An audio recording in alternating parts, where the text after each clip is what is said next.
whenever you get comments and feedbacks that your pricing structures or your pricing are too high for your product or service, what you don't want to do at every point in time is to start reducing your prices, because you need to make sure you are putting out a value that helps you to actually sustain your business for the long term.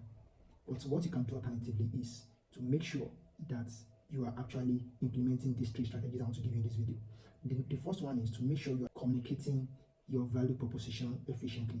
You can do this by inculcating it on your websites, on your landing pages, and even in your digital advertising campaigns, such as letting your target audience realize the amount of value that you bring to their life with your product or service. That's the first strategy. An example is like a before and after kind of creatives in your digital advertising campaigns, and also putting out graphics that actually emphasize on the pain point that you actually solve with your product or service. That's the right way to actually communicate the value proposition you bring to their lives and how your product or service will eventually help them to move from a point of low satisfaction to the point where your product will get them to be. And the second one you want to consider is to also make sure that you are targeting the right audience. Think of it like a group of people having a plane crash in a wild desert. If you're actually selling such people a transportation back to their homes, they'll be willing to pay as much as they can afford for such ride. But if you are offering people in the city who have many other options, there's Uber, there's taxi, there is a lot of other options, it's very similar kind of service, a ride back to their home, they might just be willing to pay a few bucks for such service.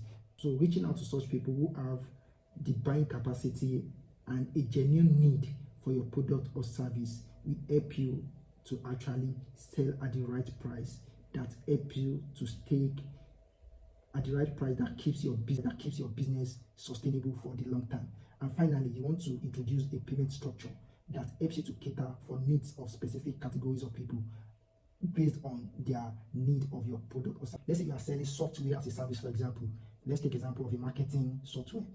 If you are selling this particular software solution to new business owners, they might not have the buying capacity for all the products at once. But if you have a structured plan that actually cater for some specific features that they might need to keep their business running and also stay in business for a while, then they might be willing to pay some few bucks for that, and also you will be able to attract them and keep them in your database and for subsequent upselling and cross-selling opportunities in the long term. So that's how you want to actually make sure you have a good pricing structure that caters for their needs. And also you might consider instrumental payment and also some kind of flexible payment models that cater for the needs of such categories of people.